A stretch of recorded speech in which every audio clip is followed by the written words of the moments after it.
মিলৰ যিটো স্বতন্ত্ৰতাৰ ওপৰত ধাৰণা সেই স্বতন্ত্ৰতা ধাৰণাটোৰ ওপৰত আজি আলোচনা কৰিম ইয়াৰ আগৰ ক্লাছত আমি অলৰেডি স্বতন্ত্ৰতা মানে কি আৰু স্বতন্ত্ৰতাৰ প্ৰকাৰ কি এইবিলাক অলৰেডি আমি আলোচনা কৰিছিলোঁ গতিকে আজি আমি মিলৰ যিটো ভাৱধাৰা সেই ভাৱধাৰাটোৰ ওপৰত আলোচনা কৰিম তেওঁৰ অন লিবাৰ্টি নামৰ যিখন গ্ৰন্থ আছিলে তাত তেওঁৰ নিজৰ ভাৱধাৰা সেই ভাৱধাৰাটো তেওঁ প্ৰকাশ কৰিছিলে সেই সময়ত ইংলেণ্ডৰ পৰিস্থিতিটো এনেকুৱা আছিলে যে মেন্থাম আৰু তেওঁৰ যিসকল অনুগামী আছিলে তেওঁলোকে কি বিচাৰিছিলে যে চৰকাৰে জনসাধাৰণৰ জীৱনত হস্তক্ষেপ কৰাটো তেওঁলোকে বিচাৰিছিলে তেওঁলোকে কিহৰ কাৰণে বিচাৰিবলগীয়া হৈছিলে যে সেই সময়ত ইংলেণ্ডত যিবিলাক সৰু সৰু ল'ৰা ছোৱালী আছিলে সেই ল'ৰা ছোৱালীবিলাকক কি কৰিছিলে ফেক্টৰী বা বেলেগ বেলেগ কামত তেওঁলোকক আবদ্ধ কৰাইছিলে বা কামত তেওঁলোকক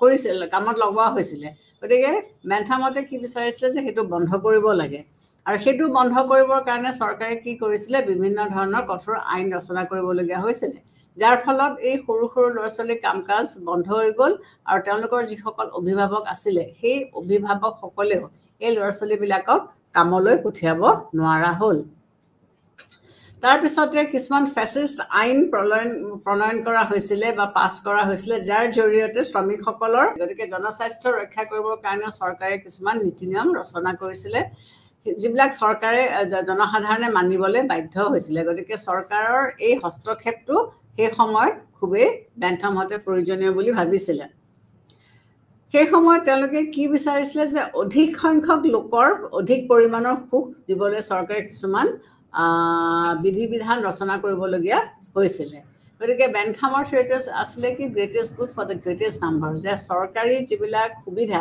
সেইবিলাক সমাজৰ বেছি সংখ্যক লোকে যাতে উপভোগ কৰিব পাৰে আৰু এইটো দিবৰ কাৰণে চৰকাৰে কি কৰিবলগীয়া হৈছিলে বিভিন্ন ধৰণৰ নীতি নিয়ম তেওঁলোকে ৰচনা কৰিবলগীয়া হৈছিলে বা তেওঁলোকে গঠন কৰিবলগীয়া হৈছিলে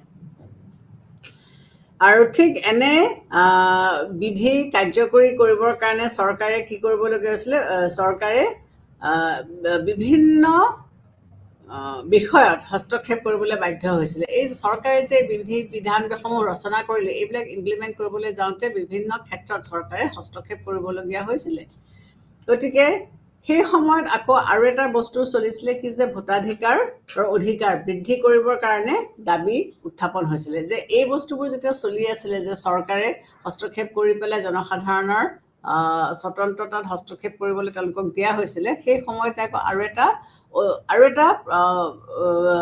এটা ধাৰণা খুব ষ্ট্ৰংলি প্ৰচলিত হৈছিলে আৰু সেইটো হৈছিলে কি যে ভোটাধিকাৰৰ এইজটো বৃদ্ধি কৰিব লাগে নাগৰিকসকলে যাতে নিজৰ অধিকাৰ আৰু কৰ্তব্যৰ প্ৰতি সচেতন হ'ব পাৰে নাগৰিকসকলৰ নিজৰ কৰ্তব্য আৰু অধিকাৰৰ প্ৰতি তেওঁলোক যাতে সচেতন হ'ব পাৰে সেই কাৰণে তেওঁলোকে কি কৰিছিলে শিক্ষা বিস্তাৰণৰ ওপৰত গুৰুত্ব দিছিলে যে শিক্ষা থাকিলেহে সচেতনতা আহিব বা সজাগতা আহিব গতিকে সেই সময়ৰ লিখকসকলে কি কৰিছিলে শিক্ষাৰ ওপৰত গুৰুত্ব দিছিলে আৰু শিক্ষা সম্প্ৰসাৰণ কৰাটোৱে তেওঁলোকে বিচাৰিছিলে জনসাধাৰণক শাসনৰ বিষয়ত অংশগ্ৰহণৰ সুবিধা দিয়া উদ্দেশ্যেও স্থানীয় স্বায়ত্ত শাসনৰ ব্যৱস্থা কৰাৰ কথা কৈছিলে যে জনসাধাৰণৰ পাৰ্টিচিপেশ্যন বিচৰা হৈছিলে আৰু এই পাৰ্টিচিপেশ্যনটো কেনেকৈ হ'ব যদি লোকেল ছেল্ফ গভৰ্ণমেণ্ট থাকে শাসন ব্যৱস্থা থাকে গতিকে স্থানীয় শাসন ব্যৱস্থাৰ মাধ্যমেৰে তেওঁলোকে কি বিচাৰিছিলে যে লোকেল পপুলেশ্যনে মানে শাসন ব্যৱস্থাত যাতে অংশগ্ৰহণ কৰিব পাৰে আৰু গতিকে তেওঁলোকে এই ব্যৱস্থাটো বিচাৰিছিলে ডয়লৰ মতে ক'বলৈ হ'লে জনসাধাৰণৰ কল্যাণ সাধনৰ বিষয়ত চৰকাৰৰ ভূমিকা স্বীকাৰ কৰি লোৱা হৈছিল যে জনকল্যাণৰ উন্নতিৰ কাৰণে যে চৰকাৰৰ যিটো ভূমিকা সেই ভূমিকাটো সকলোৱে গ্ৰহণযোগ্য বুলি একচেপ্ট কৰি লৈছিলে আৰু আনহাতে ভোটাধিকাৰ বৃদ্ধি শিক্ষাৰ সম্প্ৰসাৰ আৰু স্থানীয় স্বশাসনৰ গোটৰ সৃষ্টিৰ জৰিয়তে ব্যক্তি স্বাধীনতাক স্বীকাৰ কৰি ল'বলৈও কোৱা হৈছিলে তাৰমানে জনসাধাৰণৰ মংগলৰ কাৰণে চৰকাৰে যিবিলাক আইন প্ৰণয়ন কৰিছিলে সেইখিনিও মানি লোৱা হৈছিলে আৰু তাৰ লগতে ভোটাধিকাৰৰ বৃদ্ধি কৰি বা শিক্ষা সম্প্ৰসাৰণ কৰি বা লোকেল ছেল্ফ গভৰ্ণমেণ্টৰ ব্যৱস্থা কৰি পেলাই কি কৰিছে ব্যক্তিত্ব স্বতন্ত্ৰতা যে স্বীকাৰ কৰিছে সেইটো এফালে প্ৰতিফলিত হৈছে বা এফালে প্ৰমাণ হৈছে গতিকে বেন্থামৰ আদৰ্শসমূহ কাৰ্যকৰী কৰিবলৈ চেষ্টাই ব্ৰিটিছ নাগৰিকৰ ৰাজনৈতিক জীৱনৰ ওপৰত অধিক নিয়ন্ত্ৰণ চলাবলৈ চৰকাৰক সুবিধা দিয়া হৈছিলে গতিকে বেন্থামৰ যিটো আদৰ্শ সেই আদৰ্শটোক ইমপ্লিমেণ্ট কৰিবলৈ যাওঁতে ব্ৰিটিছ চৰকাৰে কি কৰিছে নাগৰিকসকলৰ স্বতন্ত্ৰতাত হস্তক্ষেপ কৰিবলৈ তেওঁলোকে অধিক সুবিধা পাইছিলে গতিকে মিলে কি কৰিলে সেই সময়ৰ সমাজ আৰু ব্যক্তিৰ মাজত যিটো সম্পৰ্ক সমাজ আৰু ব্যক্তিৰ সেই সম্পৰ্কটো তেওঁ কি ক'লে যে পুনৰ বিবেচনা কৰাৰ প্ৰয়োজন হ'ল গতিকে আগতে যিসকল ইউটিলিটেৰিয়ানিষ্ট বেন্থামহঁতে যেনেকৈ বিচাৰিছিলে সেই সম্পৰ্কটো এতিয়া আমি পুনৰ আকৌ এবাৰ বিবেচনা কৰাটো উচিত যে ব্যক্তি আৰু সমাজৰ মাজতনো আচলতে কেনেকুৱা ধৰণৰ সম্পৰ্ক আছে বা কেনেকুৱা ধৰণৰ সম্পৰ্ক থকাটো উচিত এইটো বস্তু তেওঁলোকে বিচাৰিবলৈ ধৰিলে বেন্থামৰ ব্যক্তিবাদৰ প্ৰতি যদিও মিলে সমৰ্থন জনাইছিলে কিন্তু তেওঁ সংসদীয় সদস্যসকলকো তেওঁৰ অধিক ক্ষমতা প্ৰয়োগৰ সুবিধা দিছিলে মিলে এইটো নহয় যে বেন্থামক একেবাৰে সমৰ্থন কৰা নাছিলে তেওঁ ছাপোৰ্ট কৰিছিলে কিন্তু তেওঁ সংসদীয় সদস্যসকলকো একেটা সময়তে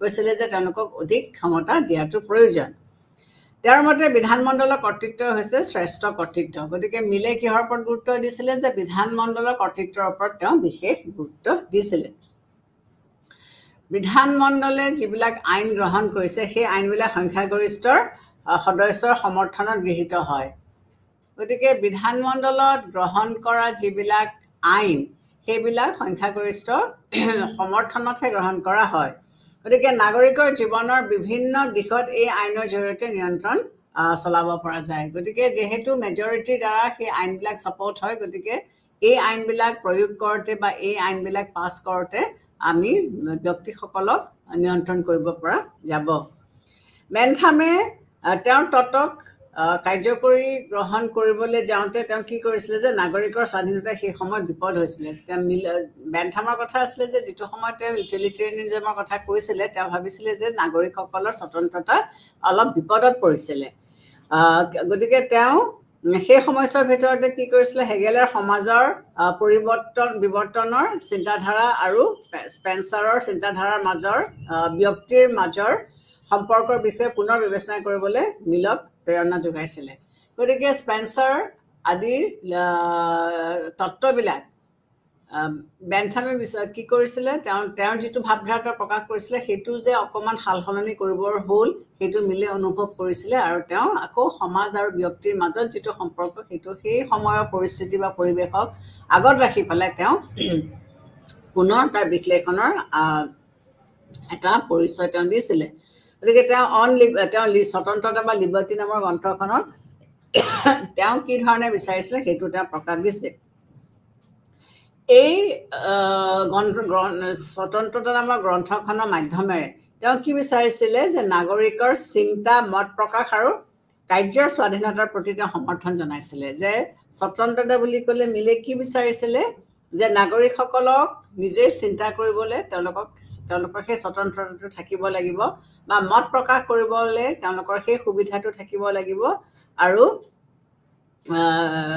এইখিনি বস্তুক তেওঁ ছাপোৰ্ট কৰিছিলে নাগৰিকৰ চিন্তা মত প্ৰকাশ আৰু কাৰ্যৰ ওপৰত অকল বিধানমণ্ডলেহে নিয়ন্ত্ৰণ যে সেইটো তেওঁ বিৰোধিতা কৰিছিল এনে নহয় যে নাগৰিকসকলৰ মত প্ৰকাশ কৰাটো বা চিন্তা প্ৰকাশ কৰাটোৰ ওপৰত যে অকল বিধানসভাহে নিয়ন্ত্ৰণ কৰিব সেইটো তেওঁ একেবাৰে সেইটোৱে সত্য বুলি মানি লোৱা নাছিলে জনমত আৰু ইয়াৰ নিয়ন্ত্ৰণৰটো তেওঁ বিৰোধিতা কৰিছিলে যে মত প্ৰকাশ কৰা বা জনমতৰ যিটো ভাৱধাৰা সেইটোত অকল লেজিছলেচাৰখনেই যে তাক মানে নিয়ন্ত্ৰণ কৰিব সেইটো তেওঁ মানি লোৱা নাছিলে অধিক সংখ্যক লোকক অধিক পৰিমাণৰ সুখ দিয়াৰ অধিক পৰিমাণ লোকক অধিক মানে সুবিধা দিয়াৰ উদ্দেশ্যে তেওঁ কি কৰিছে বিধি বিধান গ্ৰহণ কৰি ব্ৰিটিছ চৰকাৰে জনজীৱনৰ বিভিন্ন দিশত নিয়ন্ত্ৰণ চলোৱাটো তেওঁ সমৰ্থন কৰা নাছিলে যে বহুত মানুহক বহুত সুবিধা দিয়াৰ নামত চৰকাৰে বিভিন্ন ধৰণৰ আইন প্ৰণয়ন কৰি পেলাই জনসাধাৰণৰ লাইফটো নিয়ন্ত্ৰণ কৰি থাকিব সেইটো মিলে বিচৰা নাছিলে তেওঁ বিশ্বাস কৰিছিল যে অতীতৰ আমাৰ যিবিলাক স্বেচ্ছাচাৰী ৰজাৰ নিচিনা জনসাধাৰণৰ দ্বাৰা নিৰ্বাচিত প্ৰতিনিধিসকলেহে সংখ্যাগৰিষ্ঠতা চৰকাৰক সমৰ্থন কৰিছিলে। তেওঁ কি ক'ব বিচাৰিছিলে যে স্বেচ্ছাচাৰী ৰজাৰ নিচিনাকৈ জনসাধাৰণৰ দ্বাৰা নিৰ্বাচিত যিবিলাক প্ৰতিনিধি এই গঠিত চৰকাৰো সংখ্যাগৰিষ্ঠতাৰ সমৰ্থনৰ অতীতৰ স্বেচ্ছাচাৰী সম্প্ৰদায়ৰ নিচিনা হ'ব পাৰে। গতিকে যিটো চৰকাৰক জনসাধাৰণে নিৰ্বাচন কৰি পেলাই আনিছে, এই অতীতৰ যিবিলাক স্বেচ্ছাচাৰী ৰজা আছিলে, এই নিৰ্বাচিত প্ৰতিনিধি সকলো কিন্তু তেনেকুৱা স্বেচ্ছাচাৰী হোৱাৰ সম্ভাৱনা থাকে। এইটো নহয় যে জনমতৰ বা জনসাধাৰণে তেওঁলোকক নিৰ্বাচিত কৰিছে কাৰণেই যে তেওঁলোক সদায় ভাল হ'ব বা শুদ্ধ হ'ব, সেইটো তেওঁ কোৱা নাছিলে। সেইকাৰণে তেওঁ কি কৈছিলে যে চৰকাৰৰ স্বেচ্ছাচাৰিতাৰ পৰা নাগৰিকসকলক ৰক্ষণাবেক্ষণৰ দিয়াৰ ওপৰত বিশেষ গুৰুত্ব দিছিলে, যে নাগৰিকসকলক তেওঁলোকৰ স্বতন্ত্ৰতা উপভোগ কৰোঁতে চৰকাৰে যাতে বিশেষভাৱে হস্তক্ষেপ কৰিব নোৱাৰে তাৰ ওপৰত তেওঁ বিশেষ গুৰুত্ব দিছিলে। আৰু সেইকাৰণে তেওঁ ব্যক্তিৰ স্বাধীনতাৰ ওপৰত গুৰুত্ব দিছিলে, যে ব্যক্তিৰ নিজৰ স্বতন্ত্ৰতা বা স্বাধীনতাটো ৰক্ষা কৰিবৰ কাৰণে চৰকাৰৰ হস্তক্ষেপৰ এটা সীমা থাকিব লাগিব, সেইটোৱে তেওঁ কৈছিলে। ব্যক্তি স্বাধীনতাৰ কাৰণে মিলে কি কৰাৰ কথা কৈছিলে এইটো আমি এতিয়া চাওঁ। প্ৰথমতে তেওঁ কি কৈছিলে যে তেওঁৰ যিটো স্বতন্ত্ৰতাৰ ভাৱধাৰা, সেই ভাৱধাৰাটো সাংঘাতিক ব্যাপক আছিলে। ব্ৰডাৰ পাৰ্চপেক্টিভৰ পৰা তেওঁ সেইটো অধ্যয়ন কৰিছিলে বা তেওঁ পঢ়িছিলে। তেওঁ কি বিশ্বাস কৰিছিলে যে স্বাধীন চিন্তা আৰু কাম কৰাৰ সুবিধাই ব্যক্তিৰ মানসিক আৰু নৈতিক উদ্গতি সাধন কৰিব পাৰে। তাৰমানে ব্যক্তিক যদি আমি স্বাধীনভাৱে চিন্তা কৰিবলৈ দিওঁ আৰু তেওঁলোকক যদি আমি কামৰ সুবিধা দিওঁ, তেতিয়াহ'লেহে ব্যক্তিত্ব প্ৰকাশ হ'ব। গতিকে ব্যক্তিত্ব প্ৰকাশৰ কাৰণে এটা স্বাধীন চিন্তা ভাৱধাৰা থাকিব লাগিব আৰু তেওঁলোকৰ মতে কাম কৰাৰ সুবিধাটো আমি দিব লাগিব। স্বতন্ত্ৰতাৰ অবিহনে মানুহৰ প্ৰগতি সম্ভৱ নহয়। যদি মানুহৰ লিবাৰ্টি নাথাকে তেতিয়াহ'লে মানুহৰ প্ৰগতি কেতিয়াও সম্ভৱপৰে নহয়। গতিকে মানুহে যিকোনো এটা কাম কৰিবলৈ হ'লে এটা স্বতন্ত্ৰভাৱে সেই কামখিনি কৰিব পাৰিব লাগিব। এইখিনি ক্ষেত্ৰত মিল আৰু বেন্থামৰ ভাৱধাৰাৰ আমি প্ৰভেদ দেখিবলৈ আমি পাইছোঁ।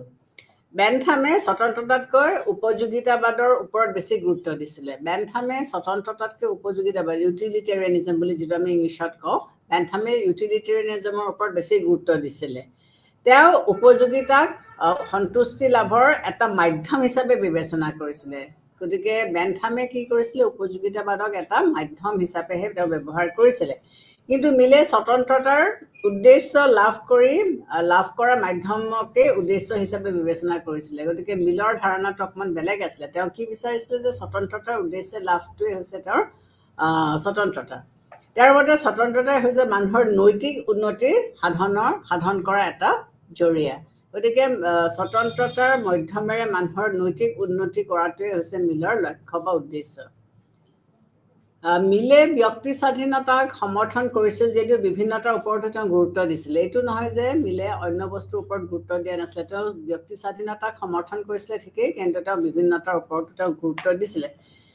তেওঁ কি ক'ব বিচাৰিছিলে যে ব্যক্তি প্ৰকাশ আৰু প্ৰতিভা বিকাশৰ কাৰণে ব্যক্তি স্বাধীনতাৰ দৰকাৰ যদিও তেওঁ কি কৈছে, ইয়াৰ কাৰণে বিভিন্নতাও দৰকাৰ। গতিকে বিভিন্নতা নাথাকিলে ব্যক্তিত্ব বিকাশ হ'ব নোৱাৰে। তেওঁৰ মতে মানুহৰ বিচাৰ চিন্তাৰ উৎসৰ মাজত ভেদ আছে। তেওঁ কি ক'ব বিচাৰিছে যে মানুহে বিচৰা মতে সন্তুষ্টিৰ উৎসৰ মাজত বিভেদ আছে। সেয়েহে বিভিন্নতাৰ অবিহনে আশা কৰা মতে মানুহে সন্তুষ্টি পাব নোৱাৰে। গতিকে যদি চববিলাক একে হয় তেতিয়াহ'লে তাত মানে ডেভেলপমেণ্টটো ক'ত হ'ল? ডেভেলপমেণ্টটোতো নহ'ল। গতিকে এই বিভিন্নতা যিটো ৰাখিব লাগে সেইটোৰ ওপৰত তেওঁ গুৰুত্ব দিছিলে। আৰু তেওঁ কি ক'ব বিচাৰিছিলে, মানসিক আৰু নৈতিক উৎকৰ্ষ সাধন সম্ভৱ হ'ব নোৱাৰে। যদি ইকুৱেলিটি থাকিব তেতিয়াহ'লে কি হ'ব, সকলোৱেতো একে, কোনো এজন আগবাঢ়ি যাব নোৱাৰে। গতিকে মানসিক উন্নতি হ'ব নোৱাৰে। গতিকে এই মানসিক উন্নতি বা নৈতিক উন্নতি হ'বলৈ হ'লে বিভিন্ন মানুহৰ মাজত বা বিভিন্ন মাজত ডিফাৰেঞ্চ এটা থকাটো খুবেই দৰকাৰ। সেয়েতো ব্যক্তি স্বতন্ত্ৰতাৰ লগত মানুহৰ মাজত থকা বিভিন্নতাৰ ওপৰত গুৰুত্ব দিছিলে গতিকে প্ৰত্যেকজন মানুহ একে নহয় প্ৰত্যেকজন মানুহৰ প্ৰতিভা প্ৰত্যেকজন মানুহৰ ভাৱধাৰা প্ৰত্যেকজন মানুহৰ চিন্তা বেলেগ বেলেগ গতিকে সেই গোটেইখিনি যদি আমি একেলগ কৰি পেলাওঁ তেতিয়াহ'লে তেওঁলোকৰ উৎকৰ্ষ সাধন নহ'ব গতিকে সেই বিভিন্নতাটোৰ ওপৰত লক্ষ্য ৰাখি পেলাই প্ৰত্যেকজন ব্যক্তিকে তেওঁ নিজৰ নিজৰ স্ফিয়াৰত আগবাঢ়ি যাবলৈ দিয়াটোৱে মিলে স্বতন্ত্ৰতাক ৰক্ষা কৰিব পাৰে বুলি ক'ব বিচাৰিছিলে মিলৰ মতে নিজৰ ওপৰত নিজৰ শৰীৰ আৰু মনৰ ওপৰত ব্যক্তি হৈছে সাৰ্বভৌম গতিকে মিলে কি বিচাৰিছে যে এজন ব্যক্তিক কি লাগে তেওঁ নিজৰ ওপৰত নিজৰ শৰীৰৰ আৰু মনৰ ওপৰত ব্যক্তি হৈছে সাৰ্বভৌম সেয়ে নিজৰ সুবিধাৰ কাৰণে মানুহে কি কৰিব পাৰে ব্যক্তি প্ৰকাশ আৰু প্ৰতিভা বিকাশকাৰী ব্যক্তিত্ব স্বাধীনতা থকাটো উচিত গতিকে যেহেতু নিজৰ কথা মানুহে নিজে ভালকে জানে বা কি বিচাৰিছে মানুহে জানে বা নিজৰ শৰীৰটোৰ ওপৰত মানুহৰ নিজৰ কণ্ট্ৰল আছে গতিকে কেনে নিজৰ সুবিধাৰ কাৰণে বা ব্যক্তিত্ব প্ৰকাশৰ কাৰণে এজন ব্যক্তিক স্বাধীনতা থকাটো উচিত বা সেই স্বাধীনতাটোৰে তেওঁ কেনেকৈ নিজৰ উৎকৰ্ষ সাধন কৰিব সেইটো তেওঁহে বেছি ভালকৈ জানিব কোনোবা এজন ব্যক্তিৰ কামে যদি আনৰ স্বাধীনতা ভোগৰ ওপৰত হস্তক্ষেপ কৰে বা কাৰ্যৰ ওপৰত বাধাৰ সৃষ্টি কৰে তেতিয়াহ'লে ব্যক্তি স্বাধীনতা আৰু ভোগ কৰা বাধা দিয়া উচিত যদি মই মোৰ স্বতন্ত্ৰতা ভোগ কৰিবলৈ যাওঁতে অন্য এজনৰ স্বতন্ত্ৰতাক মই হস্তক্ষেপ কৰিছোঁ বা বাধাৰ সৃষ্টি কৰিছোঁ তেতিয়াহ'লে সেই কাৰ্যটোক মানে সেই কাৰ্যটোক কৰিবলৈ দিয়া উচিত নহয় বা সেইটোক বাধা দিব লাগিব গতিকে মই মোৰ স্বতন্ত্ৰতা উপভোগ কৰোঁতে লোকৰ কাৰণে মই এটা প্ৰতিবন্ধক হৈ যাব নালাগিব প্ৰত্যেকৰে স্বতন্ত্ৰতা আছে প্ৰত্যেকৰে নিজৰ কাম কৰাৰ সুবিধা আছে প্ৰত্যেকৰে নিজৰ মত প্ৰকাশ কৰাৰ সুবিধা আছে সেইখিনিত যাতে মই প্ৰতিবন্ধক হিচাপে থিয় নহওঁ সেইটোৰ ওপৰত মিলে গুৰুত্ব দিছিলে গতিকে মিলে ব্যক্তিৰ কাৰ্য নিজৰ লগত জড়িত সেলফ ৰিগাৰ্ডিং মিলে কি কৈছে ব্যক্তিৰ যিটো কাৰ্য এজন ব্যক্তিয়ে যিটো কাৰ্য কৰে সেইটো হৈছে কি নিজৰ লগত জড়িত ইটছ কল সেলফ ৰিগাৰ্ডিং আৰু আনৰ লগত জড়িত আদাৰ্ছ ৰিগাৰ্ডিং এই দুটা ভাগত তেওঁ ভাগ কৰিছিলে যে এজন ব্যক্তিয়ে যেতিয়া কাম কৰিব এটা হৈছে কি সেলফ ৰিগাৰ্ডিং সেইটো সেই কামটোৱে খালি কেৱল মোকহে সুবিধা দিব আৰু আদাৰ্ছ ৰিগাৰ্ডিং হৈছে কি সেই কামটোৱে আনক হস্তক্ষেপ কৰিব পাৰে বা আনৰ লিবাৰ্টি এনজয় কৰোঁতে সি বাধাৰ সৃষ্টি হ'ব পাৰে প্ৰথম ভাগ কামৰ ওপৰত সামাজিক নিয়ন্ত্ৰণ থকাটো উচিত নহয় সেলফ ৰিগাৰ্ডিং কামৰ ক্ষেত্ৰত সমাজৰ কোনো নিয়ন্ত্ৰণ থাকিব নালাগে কাৰণ সেইটো সেলফ মই নিজক লৈ কৰিছোঁ সেই স্বতন্ত্ৰতাটো উপভোগ কৰিলে মোৰ নিজৰহে সুবিধা হ'ব আনৰ কাৰণে সেইটো সুবিধা নহয় এনে বিষয়ত তেওঁ সেইটো কৈছিলে আৰু কৈছিলে যে এনে ক্ষেত্ৰত আৰোপ কৰা নিয়ন্ত্ৰণক ব্যক্তিত্ব প্ৰকাশত বাধা দিয়া হিচাপে বিবেচনা কৰাটো তেওঁ স্বাধীন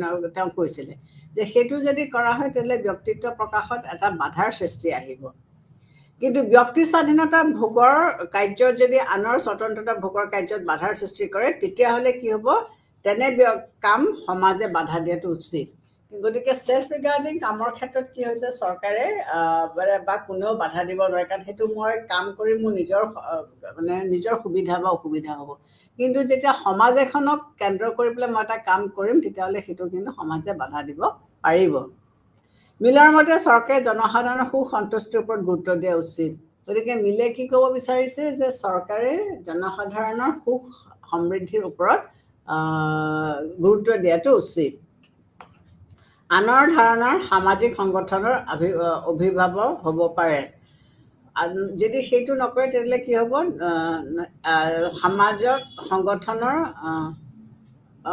সৃষ্টি হ'ব পাৰে সেয়েহে স্বতন্ত্ৰতাৰ পৃষ্ঠপোষক হিচাপে মিলে স্বতন্ত্ৰতা ভোগৰ বিষয়ত বাধা আৰোপ কৰা নীতিৰ প্ৰতি সমৰ্থন জনাবলৈ কৰিছিলে যে তেওঁ এইটো কোৱা নাছিলে যে সমাজে কোনো ধৰণৰ প্ৰতিবন্ধক নিদিব সমাজে প্ৰয়োজন হ'লে লিমিটেড ৱেত প্ৰতিবন্ধক দিব পাৰিব লাগিব তেওঁৰ মতে ব্যক্তি কাৰ্যই আন ব্যক্তিৰ স্বাধীনতাৰ ওপৰত প্ৰতিবন্ধক সৃষ্টি কৰিলে সমাজে তেনে কাৰ্যক কি কৰিব পাৰিব লাগিব বাধা দিয়াটো উচিত গতিকে এজন ব্যক্তিয়ে যেতিয়া কাম কৰিব সেই ব্যক্তিৰ কামখিনিত যাতে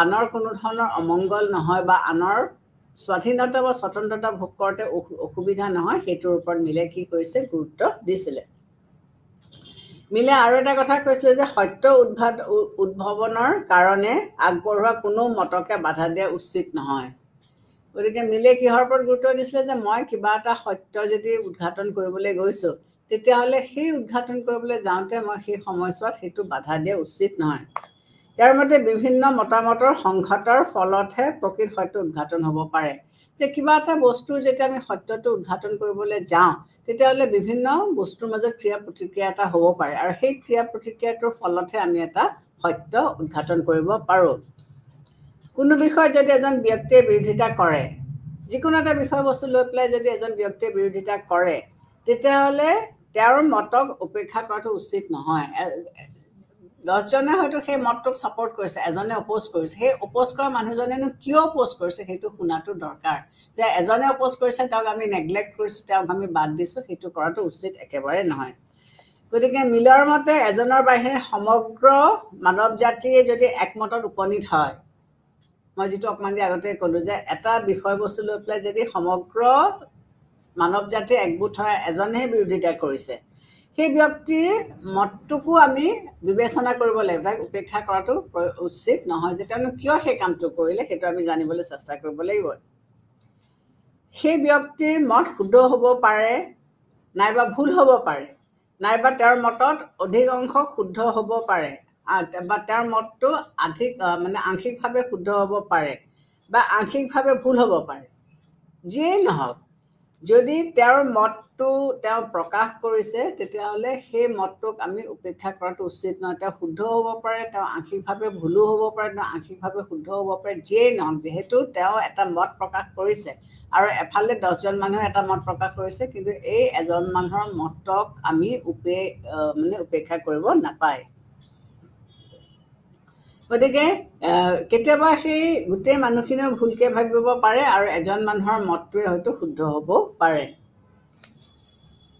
তাৰোপৰি তেওঁ কি কৈছে যে সংখ্যাগৰিষ্ঠৰ স্বেচ্ছাচাৰী শাসনক সমৰ্থন কৰা নাছিলে মিলে কোনো কাৰণতে সংখ্যাগৰিষ্ঠৰ স্বেচ্ছাচাৰী শাসনক তেওঁ সমৰ্থন কৰা নাছিলে তেওঁৰ মতে সংখ্যাগৰিষ্ঠসকলে তেওঁলোকৰ সিদ্ধান্ত সংখ্যালঘিষ্ঠসকলৰ ওপৰত জাপি দিবলৈ চেষ্টা কৰে মিলে কৈছিল যে যিসকল মেজৰিটি সেই মেজৰিটিয়ে বহুত সময়ত কি দেখা গৈছে যে তেওঁলোকৰ যিটো মতামত তেওঁলোকৰ যিটো অপিনিয়ন সেইটো তেওঁলোকে মাইনৰিটিজখিনিৰ ওপৰত জাপি দিবলৈ চেষ্টা কৰে গতিকে এনে কৰিলে তেতিয়া কি হ'ব ব্যক্তিত্ব প্ৰকাশৰ বিষয়ত বাধাৰ সৃষ্টি কৰিব যেতিয়া মেজৰিটিয়ে তেওঁলোকৰ মতামত মাইনৰিটিৰ ওপৰত জাপি দিব তেতিয়াহ'লে ব্যক্তিত্ব প্ৰকাশত ই ডেফিনেটলি এটা হেম্পাৰ কৰিব তেওঁৰ মতে সংখ্যাগৰিষ্ঠৰ সমৰ্থন লৈ চৰকাৰ সংখ্যাগৰিষ্ঠৰ সমৰ্থন লৈ চৰকাৰে সংখ্যালঘুৰ ওপৰত তেওঁলোকৰ সিদ্ধান্ত জাপি দিবলৈ চেষ্টা কৰাটো উচিত নহয় গতিকে মিলে কি ক'ব বিচাৰিছে যে যিসকল মেজৰিটি ছাপোৰ্ট পাই পেলাই চৰকাৰ গঠন কৰিলে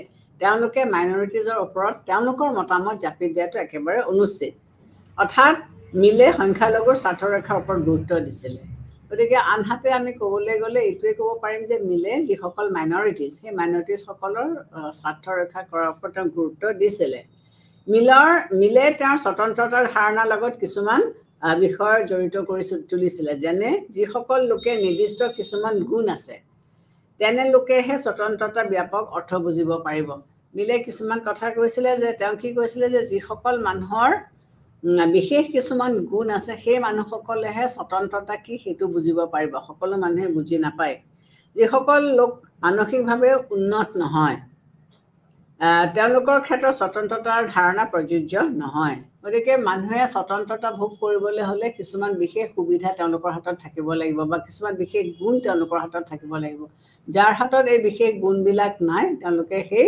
স্বতন্ত্ৰতাটো ভোগ কৰিব নোৱাৰে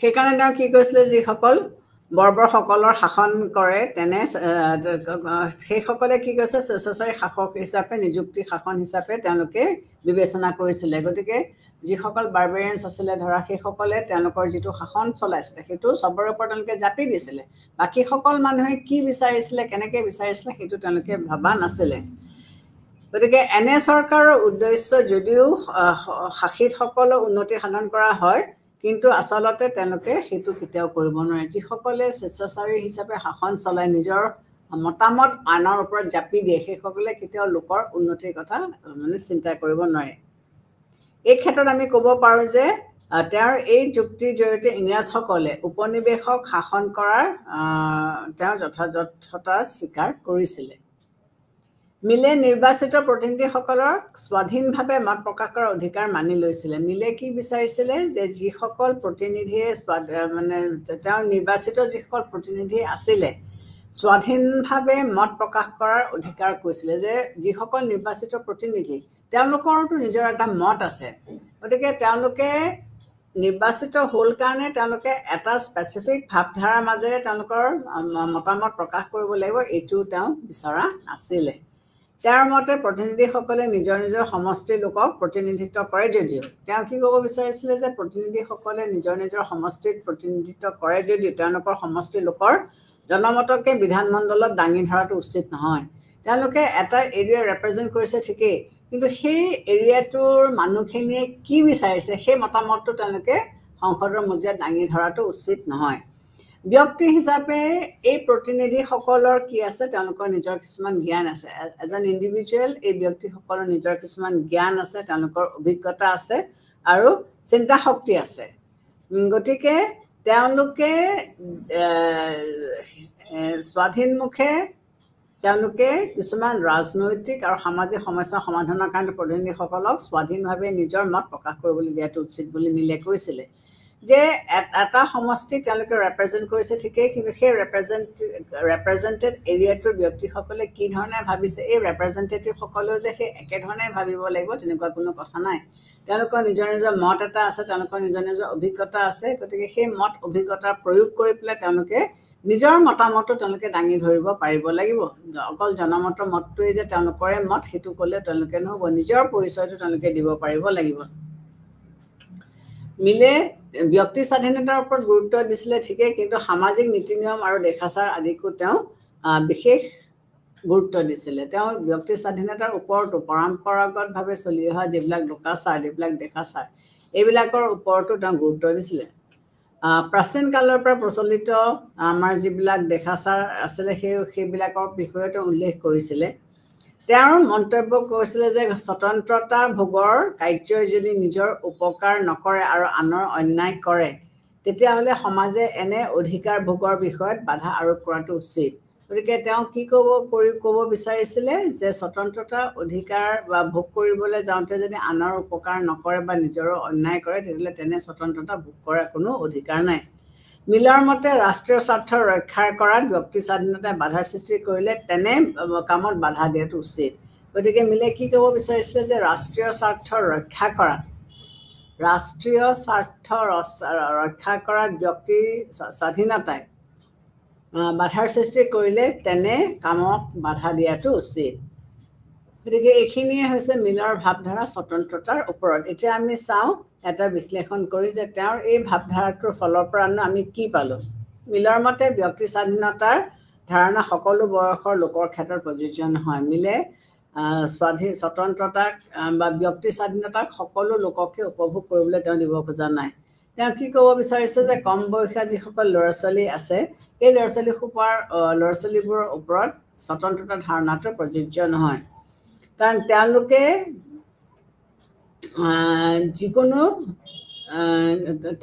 কি কৰিব যেতিয়ালৈকে আনৰ যত্নৰ তলত থাকে, যেনেকৈ ধৰা সৰু ল'ৰা ছোৱালী এটাই নিজৰ কাম কাজবিলাক তেওঁলোকে কৰিব নোৱাৰে, মাক বাপেকৰ ওচৰৰ নিয়ন্ত্ৰণ মাক বাপেকে যেনেকৈ বুজাই দিয়ে, যিটো ভাৱধাৰা তেওঁলোকৰ আগত দাঙি ধৰে সেইখিনিয়ে মাক বাপেকে লয়। ভাল বেয়া উচিত অনুচিত চিন্তা কৰাৰ তেওঁলোকৰ ক্ষমতা নাথাকে।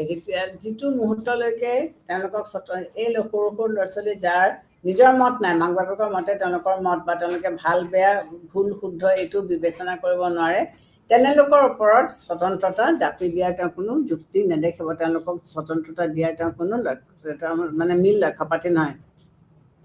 মিলে এনে যুক্তিৰ সত্যতা তেওঁ কি কৰিছে যে মিলৰ এনে যুক্তিত সত্যতা আছে যদিও পিছপৰা শ্ৰেণীৰ লোক আৰু অনুন্নত জাতিৰ পিছপৰা যিসকল লোক আছে বা অনুন্নত যিসকল জাতিৰ লোক আছে তেওঁলোকৰ ব্যক্তি স্বাধীনতাৰ পৰা বঞ্চিত কৰাৰ যুক্তি গ্ৰহণযোগ্য নহয়। গতিকে এটা ষ্টেজত সৰু ল'ৰা ছোৱালী বুলি ক'লে এটা ষ্টেজলৈকে ল'ৰা ছোৱালীয়ে যিটো শুদ্ধ যিটো ভুল সেইটো তেওঁলোকে বিবেচনা কৰিব নোৱাৰে বা তেওঁলোকে সেইটো ভাবিব নোৱাৰে। গতিকে তেওঁলোকক বাধা দিয়া হৈছে। তেনে ক্ষেত্ৰত কিন্তু পিছপৰা যিসকল লোক আছে বা যিসকল অনুন্নত লোক আছে সেই শ্ৰেণীৰ লোকসকলকো তেওঁলোকৰ নিজৰ স্বাধীনতাৰ পৰা বঞ্চিত কৰাটো কিন্তু উচিত নহয়। মিলৰ মতে পিছপৰা শ্ৰেণীৰ লোকৰ কাৰণে স্বেচ্ছাচাৰী শাসনে হৈছে উপযুক্ত। মিলে কি ক'ব বিচাৰিছে যে যিসকল পিছপৰা শ্ৰেণীৰ লোক আছে তেওঁলোকৰ কাৰণে কিন্তু এটা ষ্ট্ৰং শাসনৰ প্ৰয়োজন। গতিকে তেওঁ সেই লোকসকলক স্বেচ্ছাচাৰী শাসনৰ দ্বাৰা শাসিত কৰিলেও তেওঁ সেইটো ভুল বুলি নকয়। এই ক্ষেত্ৰত মিলে কি কৈছিলে যে যিসকল লোকে নিজৰ প্ৰগতিৰ পথত আগবঢ়াই নিব পৰা নাই, মিলে কি ক'ব বিচাৰিছে যে যিসকল লোকে নিজে নিজৰ প্ৰগতিৰ পথত আগবাঢ়ি যাব পৰা নাই তেওঁলোকৰ ক্ষেত্ৰত ব্যক্তি স্বাধীনতাৰ ধাৰণা প্ৰযোজ্য নহয়। গতিকে যিসকলে নিজক আগবঢ়াই নিব পৰা নাই সেই লোকসকলক তেওঁলোকক স্বতন্ত্ৰতা দি লাভ নাই, কাৰণ তেওঁলোকে প্ৰগতিৰ পথত আগবাঢ়িব পৰা নাই। অনুন্নত অৱস্থাত থকা সময়লৈকে কোনো এজনৰ অকাবৰ নাইবা চালিমানৰ শাসনত তেওঁলোকৰ তলত থকাই ভাল। গতিকে যেতিয়ালৈকে নিজৰ দায়িত্ব তেওঁলোকে নিজেই ল'ব নোৱাৰে তেতিয়ালৈকে তেওঁলোকে কাৰোবাৰ অধীনত থাকি পেলাই তেওঁলোকৰ আণ্ডাৰত থাকি কাম কৰাটোৱে তেওঁক কৈছিল যে শুদ্ধ। মিলৰ মতে এনে যুক্তিৰ জৰিয়তে উপনিৱেশসমূহৰ ওপৰত ব্ৰিটিছ চৰকাৰৰ শাসনৰ সমৰ্থন তেওঁ জনাইছিলে। গতিকে সমালোচকসকলে কি ক'ব বিচাৰিছে যে মিলৰ এই যিটো ভাৱধাৰা যে যাৰ নিজৰ কেপাচিটি নাই নিজকে আগবঢ়াই নিবলৈ, গতিকে সেই মানুহখিনিক স্বতন্ত্ৰতা দিব নালাগে আৰু তেওঁলোকক এটা ষ্ট্ৰং শাসনৰ মাধ্যমত ৰাখিব লাগে। গতিকে এইটোৰ দ্বাৰা মিলে এয়াই বুজাব বিচাৰিছে যে তেওঁ ইনডাইৰেক্টলি ব্ৰিটিছ উপনিৱেশক তেওঁ ছাপোৰ্ট কৰিছিলে, তেওঁ সমৰ্থন কৰিছিলে যে যিবিলাক অনুন্নত বা পিছপৰা দেশ আছে তাত যিসকল মানুহ আছে সেই মানুহবিলাকে নিজকে আগবঢ়াই নিব নোৱাৰে বা নিজৰ উন্নতি সাধন তেওঁলোকে কৰিব নোৱাৰে। গতিকে এইবিলাকক এটা ষ্ট্ৰং চৰকাৰ দৰকাৰ। গতিকে তেওঁ ইনডাইৰেক্টলি আমাৰ যিবিলাক কলনিয়েল ৰুল আছিলে সেই কলনিয়েল ৰুলক তেওঁ ছাপোৰ্ট কৰিছিলে। মিলে আৰু এটা কথা কৈছিল যে সভ্যতাৰ পথত মানৱ জাতি আগবাঢ়ি যাবলৈ হ'লে চিন্তা আৰু মত প্ৰকাশৰ বিষয়ত স্বাধীনতা থকাটো অতি উচিত। যে মিলে কি ক'ব বিচাৰিছিলে যে উন্নতিৰ পথত মানৱ জাতি যদি আগবাঢ়ি যাবলৈ হয় তেতিয়াহ'লে তেওঁলোকে চিন্তা কৰাৰ আৰু মত প্ৰকাশ কৰাৰ অধিকাৰটো থকাটো অত্যন্ত প্ৰয়োজনীয়। এই ক্ষেত্ৰত তেওঁ দুটা কৈছিলে। এটা কৈছিলে কি যে কাৰ্য সম্পাদনৰ লিবাৰ্টি অফ একশ্যন, কাৰ্য সম্পাদনৰ লিবাৰ্টি অফ একশ্যন বিষয়ত তেওঁ এনে স্বাধীনতাক সমৰ্থন কৰিছিলে যে একশ্যন কৰিবৰ কাৰণে মানে সেই কেপাচিটিটো থাকিব লাগিব। আনৰ অন্যায় নকৰিলে কাৰ্য সম্পাদনৰ বিষয়টোত মানুহৰ স্বাধীনতা থকাটো উচিত। গতিকে যেতিয়ালৈকে মই লোকৰ অন্যায় নকৰোঁ, লোকৰ বেয়া মই অহিত চিন্তা নকৰোঁ, তেতিয়ালৈকে মই মোৰ হাতত স্বাধীনতা বা স্বতন্ত্ৰতা থকাটো দৰকাৰ। কোনো অধিকাৰকে চৰম অধিকাৰ বুলি ক'ব নোৱাৰোঁ, কোনো অধিকাৰেই চৰম অধিকাৰ হ'ব নোৱাৰে। কাৰ্য সম্পাদনৰ বিষয়ত সীমাবদ্ধতা থকাৰ নিচিনা চিন্তা আৰু মত প্ৰকাশৰ বিষয়টো সীমাবদ্ধতা থকা উচিত। ইনফেক্ট তেওঁ কি ক'ব বিচাৰিছে কিছুমান নিৰ্দিষ্ট নীতি নিয়মৰ আৰু সীমাবদ্ধতাৰ মাজতহে ব্যক্তিত্বৰ ভোগ কৰিবলৈ চেষ্টা কৰা উচিত। যে কিছুমান ব্যক্তি এজনে তেওঁৰ ব্যক্তিত্ব ভোগ কৰিবলৈ হ'লে কিছুমান এটা গণ্ডিৰ ভিতৰত কৰিব লাগিব, অবাধভাৱে তেওঁ স্বতন্ত্ৰতা ভোগ কৰিব নোৱাৰে। গতিকে লিমিটেশ্যনছ থাকিব আৰু সেই লিমিটেশ্যনছটোৰ ভিতৰত বা গণ্ডিটোৰ ভিতৰতহে তেওঁ স্বতন্ত্ৰতা ভোগ কৰিব পাৰিব। স্বাধীনতা ভোগৰ অধিকাৰৰ ফলত কি হৈছে সমাজত অসমতাৰ সৃষ্টি হ'ব পাৰে। গতিকে স্বাধীনতা ভোগৰ অধিকাৰটো যেতিয়া আমি ইমপ্লিমেণ্ট কৰিবলৈ যাম তেতিয়াহ'লে কি হ'ব পাৰে সমাজত হয়তো অসমতা থাকিব পাৰে। কিছুমানে নিজৰ ব্যক্তিত্ব প্ৰকাশ আৰু প্ৰতিভা বিকাশৰ সম্পূৰ্ণ সুযোগ গ্ৰহণ কৰি সমাজত উচ্চ স্থান অধিকাৰ কৰিব পাৰে। গতিকে কিছুমান লোকে কি কৰিব পাৰে নিজৰ ব্যক্তিত্ব প্ৰকাশৰ আৰু প্ৰতিভা বিকাশৰ সম্পূৰ্ণ সুযোগ গ্ৰহণ কৰিবলৈ গৈ পেলাই তেওঁলোকে কি কৰিব পাৰে সমাজত উচ্চ স্থানৰ অধিকাৰী তেওঁলোক হৈ পৰিব পাৰে। আৰু আন কিছুমানে এই শ্ৰেণীৰ লোকৰ শাসনত থাকিবলগীয়া হয়। গতিকে কিছুমানে এটা ওপৰৰ পজিশ্যনলৈ গুচি যায় আৰু আন কিছুমানে এই ওপৰৰ পজিশ্যনলৈ গুচি যোৱা মানুহখিনি তলতীয়া হৈ থাকিবলগীয়া হয়।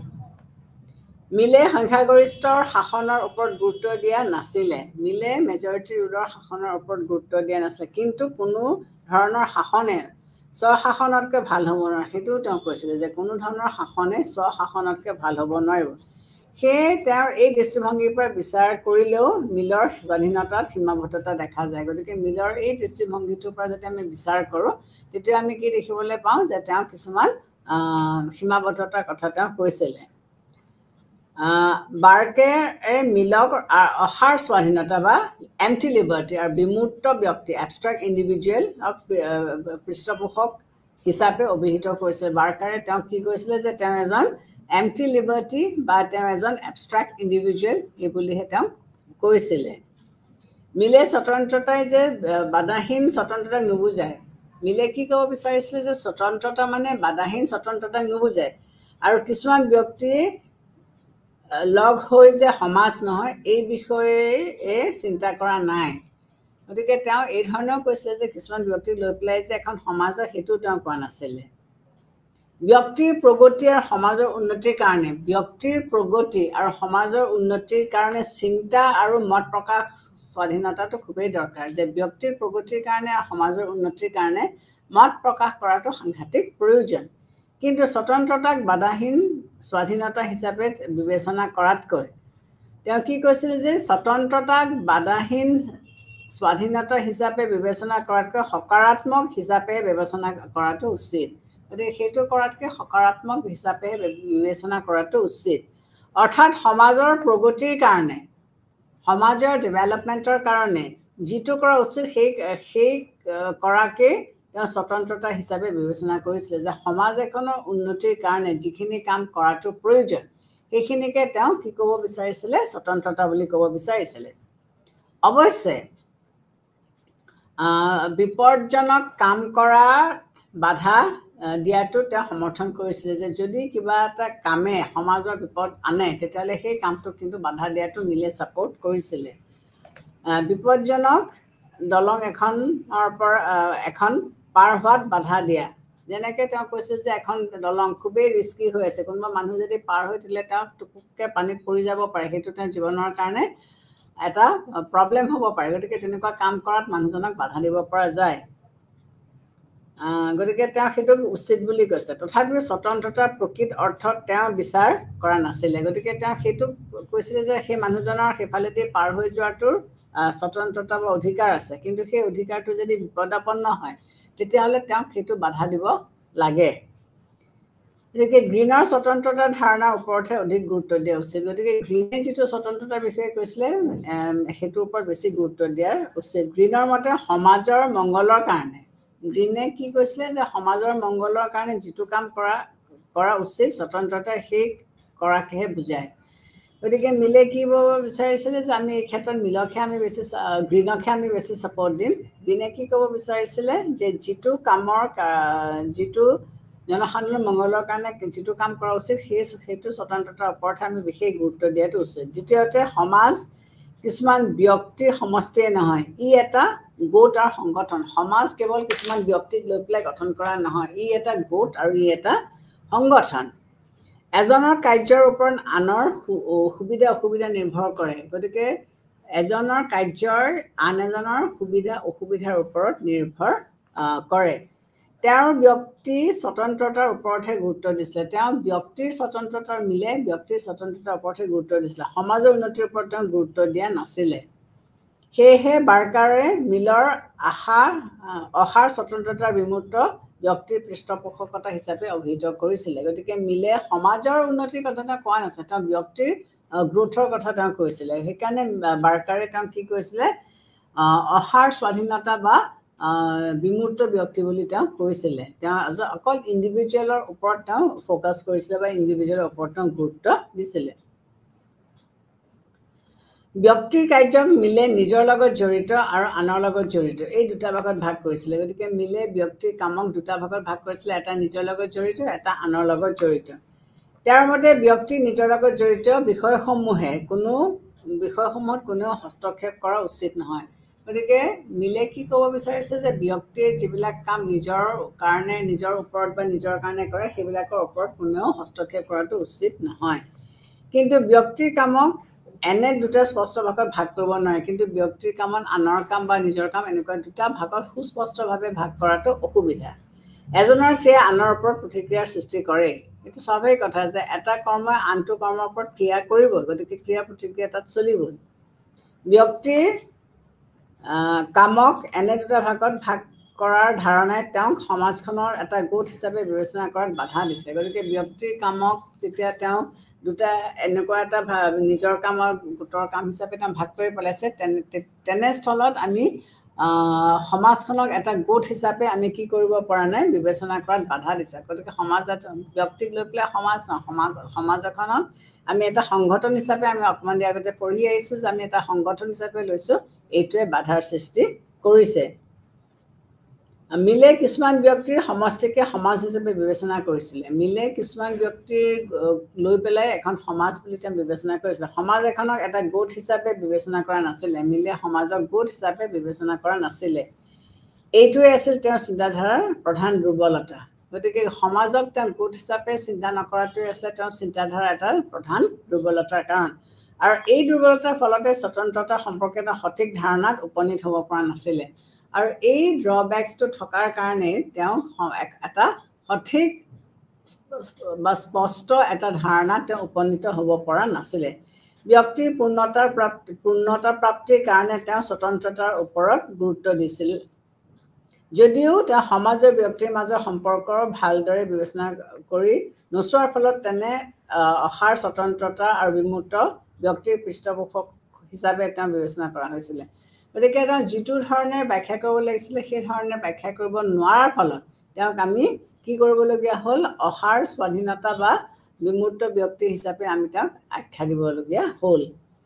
ব্যক্তিৰ স্বতন্ত্ৰতাৰ ওপৰত গুৰুত্ব দিবলৈ গৈ মিলে সমাজত প্ৰচলন থকা প্ৰথাগত নীতি নিয়ম দেখাচাৰ আদিৰ গুৰুত্ব অস্বীকাৰ কৰিছিলে। মিলাৰ আল্টিমেটলি কি দেখা গৈছিলে যে তেওঁ ব্যক্তিক স্বাধীনতা দিবলৈ গৈ পেলাই বা ব্যক্তিক স্বতন্ত্ৰ দিবলৈ গৈ পেলাই তেওঁ যিবিলাক প্ৰচলিত প্ৰথা বা যিবিলাক দেখাচাৰ আদিত তেওঁ গুৰুত্বটো কমাই দিছিলে। তেওঁৰ মতে প্ৰথাগত নীতি নিয়ম উলংঘা কৰাৰ কাৰণে সমাজে কোনো লোকক শাস্তি দিব নোৱাৰে। তেওঁ কি ক'ব বিচাৰিছিলে যে প্ৰচলিত যিসকল বা যিবিলাক নীতি নিয়ম ইমান বছৰে চলি আহিছে সেইবিলাকক যদি কোনোবাই অমান্য কৰে বা কোনোবাই মানি নলয় তেতিয়াহ'লে তাক শাস্তি দিব নোৱাৰে। প্ৰথাগত নীতি নিয়ম দেখাচাৰ আদি দীৰ্ঘদিনৰ অভিজ্ঞতাৰ ফল। এই যিবিলাক লোকাচাৰ যিবিলাক দেখাচাৰ এইবিলাক যে চলি আছে আমাৰ সমাজত সেইবিলাক এদিনৰ সৃষ্টি নহয়, সেইবিলাক যুগ যুগ ধৰি চলি থকা বস্তু। গতিকে এই মানুহৰ হাড়ে হিমজুৱে এইবিলাক সোমাই পৰিছে। যিবিলাক লোকাচাৰ দেখাচাৰ এইবিলাক হৈছে কি মানুহৰ হাড়ে হিমজুৱে সোমাই যোৱা বস্তু, আৰু এইবিলাকক মানুহে সহজে উলংঘা কৰিব নোৱাৰে। গতিকে আৰু যদি কৰে তেতিয়াহ'লে তেনে কাৰ্যই কি কৰিব, সমাজত বিশৃংখলতাৰ সৃষ্টি কৰিব পাৰে। কিন্তু এইটো কথা মিলে মনলৈ অনাই নাছিলে যে যিবিলাক লোকাচাৰ দেখাচাৰ অত বছৰে যুগ যুগ ধৰি আমি মানি আহিছোঁ, এইবিলাকক যদি আমি হঠাৎ উলংঘা কৰি দিওঁ বা অৱহেলা কৰোঁ তেতিয়াহ'লে চৰকাৰে বা মানে কি হ'ব, সমাজ এখনত বিশৃংখলতাৰ সৃষ্টি হ'ব পাৰে। গতিকে ঠিক সেনেদৰে প্ৰত্যেক সমাজতে কিছুমান অনুষ্ঠান প্ৰতিষ্ঠান আছে, আৰু এই অনুষ্ঠান প্ৰতিষ্ঠানসমূহে সামাজিক জীৱনত গুৰুত্বপূৰ্ণ ভূমিকা গ্ৰহণ কৰে। গতিকে যেনেকৈ প্ৰচলিত নীতি নিয়মসমূহক আমি উলংঘা কৰিব নোৱাৰোঁ, তেনেকৈ প্ৰত্যেকখন সমাজতে কিছুমান অনুষ্ঠান প্ৰতিষ্ঠান আছে যিবিলাকে মানুহৰ জীৱনত অতীজৰে পৰা বহুত ধৰণৰ গুৰুত্বপূৰ্ণ প্ৰভাৱ পেলাই আহিছে। এই অনুষ্ঠান প্ৰতিষ্ঠানসমূহকো আমি কি কৰিব নোৱাৰোঁ, আওকাণ কৰিব নোৱাৰোঁ। এনে অনুষ্ঠান প্ৰতিষ্ঠানৰ গুৰুত্ব অস্বীকাৰ কৰা উচিতো নহয়। গতিকে এই অনুষ্ঠান প্ৰতিষ্ঠানবিলাকে যিবিলাকে ডাইৰেক্টলি হওক ইনডাইৰেক্টলি হওক আমাৰ জীৱনৰ ওপৰত যথেষ্ট প্ৰভাৱ পেলাই আহিছে, এইবিলাকক আমি আওকাণ কৰিব বা আওকাণ কৰাটো উচিত নহয়। মিলৰ চৰকাৰতকৈও সাংগঠনিক সিদ্ধান্তৰ প্ৰতি ভয় আছিলে। গতিকে মিলৰ সমাজতকৈও সংখ্যাগৰিষ্ঠৰ সিদ্ধান্তৰ ওপৰত ভয় আছিলে। মিলে চৰকাৰক যিমান ভয় কৰিছে তাতকৈ সংখ্যাগৰিষ্ঠৰ সিদ্ধান্তৰ ওপৰত তেওঁ বেছি ভয় খাইছে। তেওঁ কিয় ভয় খাইছে? তেওঁ বিশ্বাস কৰিছে যে সংখ্যাগৰিষ্ঠ তেওঁলোকৰ সিদ্ধান্ত সংখ্যালঘুসকলৰ ওপৰত জাপি দিব। মিলে এইকাৰণে ভয় কৰিছিলে যে সংখ্যালঘুটো কম, গতিকে সংখ্যাগৰিষ্ঠ লোকসকলে কি কৰিব, তেওঁলোকৰ সিদ্ধান্ত এওঁলোকৰ ওপৰত জাপি দিব। কিন্তু এইটো ধাৰণা গ্ৰহণযোগ্য নহয় যে সংখ্যাগৰিষ্ঠ লোকসকলে তেওঁলোকৰ মতামত সংখ্যালঘুসকলৰ ওপৰত জাপি দিব, এইটো গ্ৰহণযোগ্য নহয়।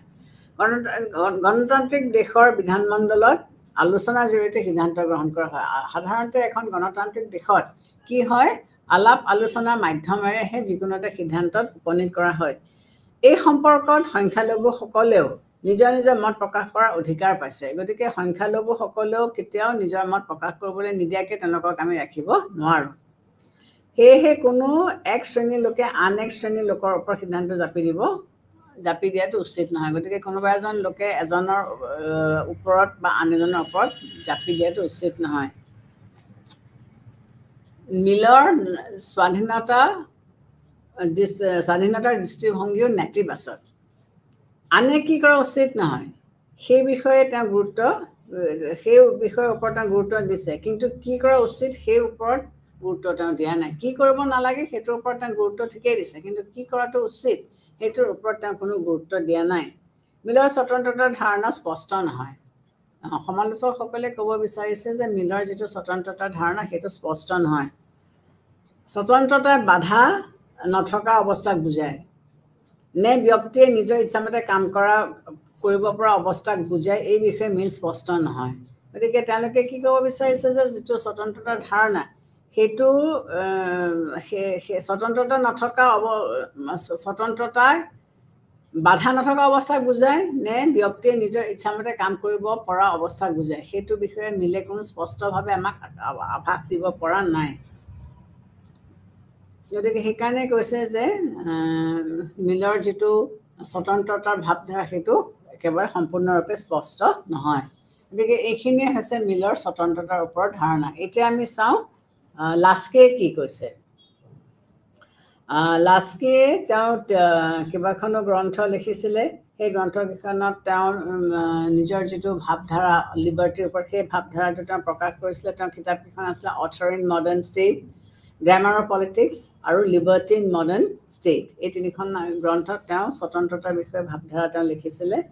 লাস্কিৰ মতে স্বতন্ত্ৰতাৰ ধাৰণাটো সময়ৰ লগত সম্পৰ্ক। লাস্কিয়ে কি কৈছে যে স্বতন্ত্ৰতা বস্তুটো সময়ৰ লগত সম্পৰ্ক, গতিকে এইটো এটা ৰিলেটিভ সম্পৰ্ক।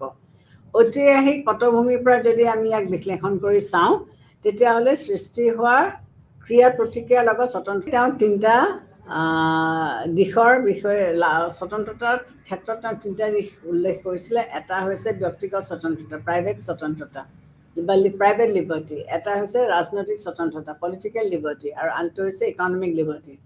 গতিকে এতিয়া লাস্কিয়ে কি কৈছে যে অধিকাৰৰ পৰাই স্বতন্ত্ৰতাৰ সৃষ্টি হয়, য'ত অধিকাৰ নাথাকে তাত স্বতন্ত্ৰতা থাকিব নোৱাৰে বা কেতিয়াও নাথাকে।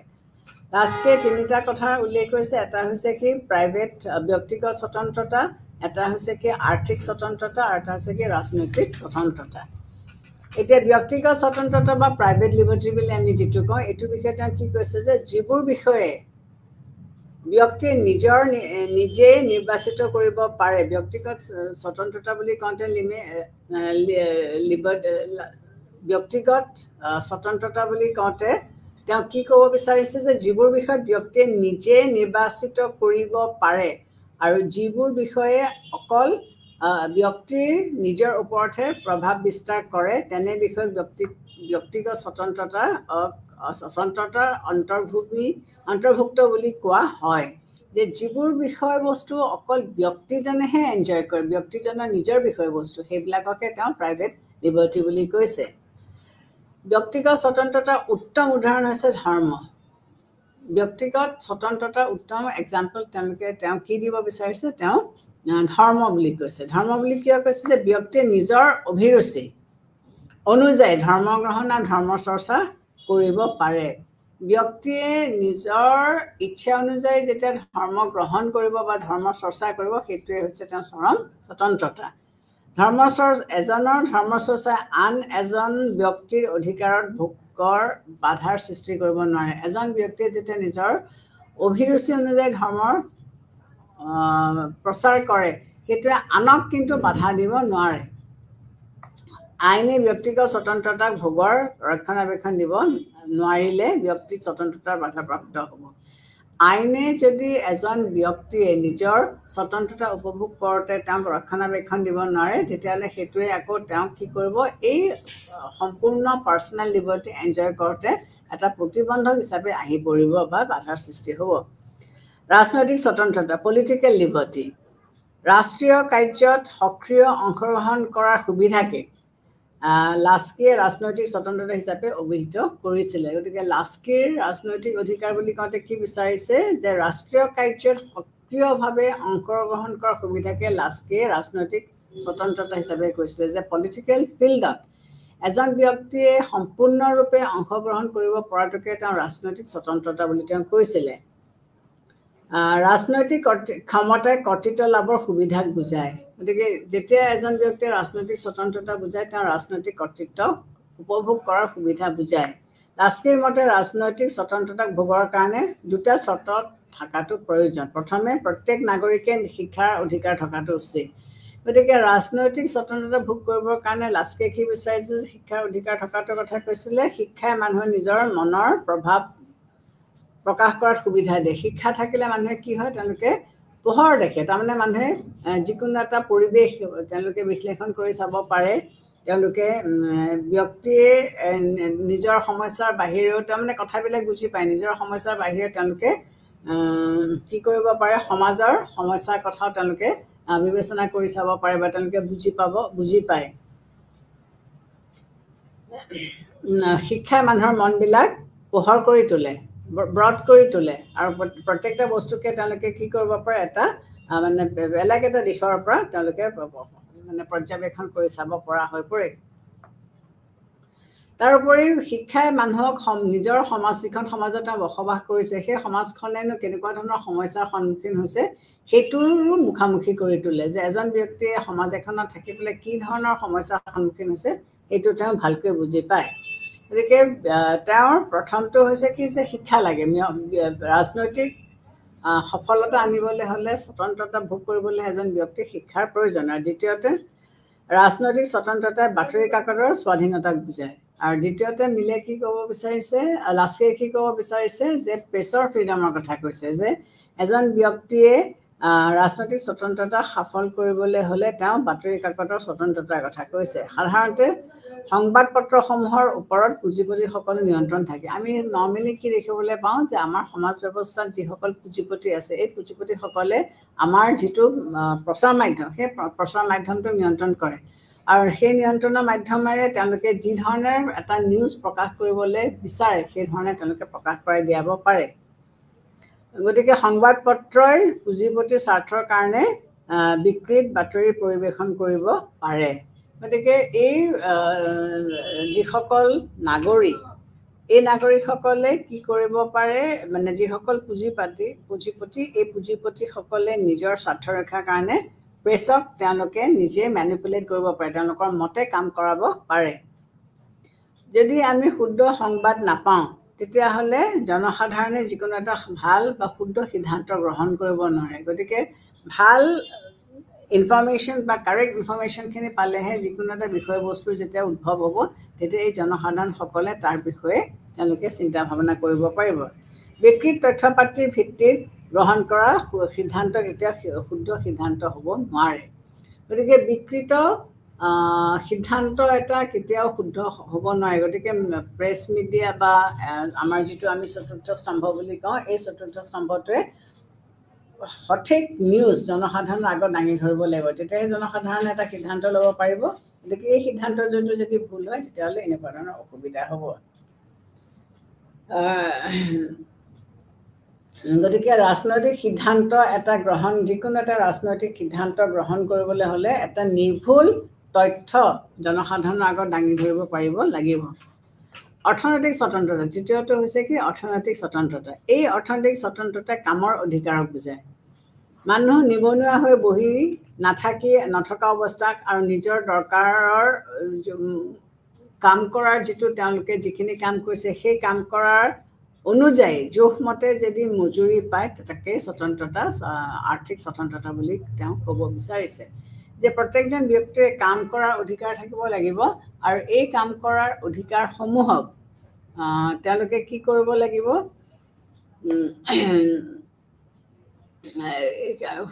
যিটো কাম কৰিছে তাৰ বাবদ যাতে তেওঁলোকে উচিত দৰমহা পায়, উচিত মজুৰি পায়, সেইটোৰ ব্যৱস্থা থাকিব লাগিব। অৰ্থনৈতিক স্বতন্ত্ৰতা ভোগৰ কাৰণে শ্ৰমিকসকলে সুবিধা পোৱাটো উচিত। গতিকে শ্ৰমিকসকলক কি দিব লাগিব, তেওঁলোকক কিছুমান সুবিধা দিয়াটো উচিত। আৰ্থিক উৎপাদন ব্যৱস্থাৰ প্ৰশাসনত শ্ৰমিকসকলে অংশগ্ৰহণ কৰাৰ সুবিধা পোৱাটো উচিত আৰ্থিক উৎপাদন ব্যৱস্থাত যিসকল শ্ৰমিক আছে এই শ্ৰমিকসকলেও তেওঁলোকে তাত অংশগ্ৰহণ কৰিব পৰা সুবিধাটো তেওঁলোকৰ মাজত থাকিব লাগিব তো এইখিনিয়ে হৈছে লাষ্ট ৰিভিউ যে তেওঁ কি কৈছে যে তিনিটা ধৰণৰ অধিকাৰৰ কথা কৈছিল যে প্ৰাইভেট লিবাৰ্টি পলিটিকেল লিবাৰ্টি আৰু ইকনমিক লিবাৰ্টি এতিয়া স্বতন্ত্ৰতা ভোগৰ কাৰণে আমি কেনেকুৱা ধৰণৰ ৰক্ষণাবেক্ষণৰ কথা আমি ক'ব পাৰোঁ যে আমি যদি স্বতন্ত্ৰতাটো ৰক্ষা কৰিব বিচাৰিছোঁ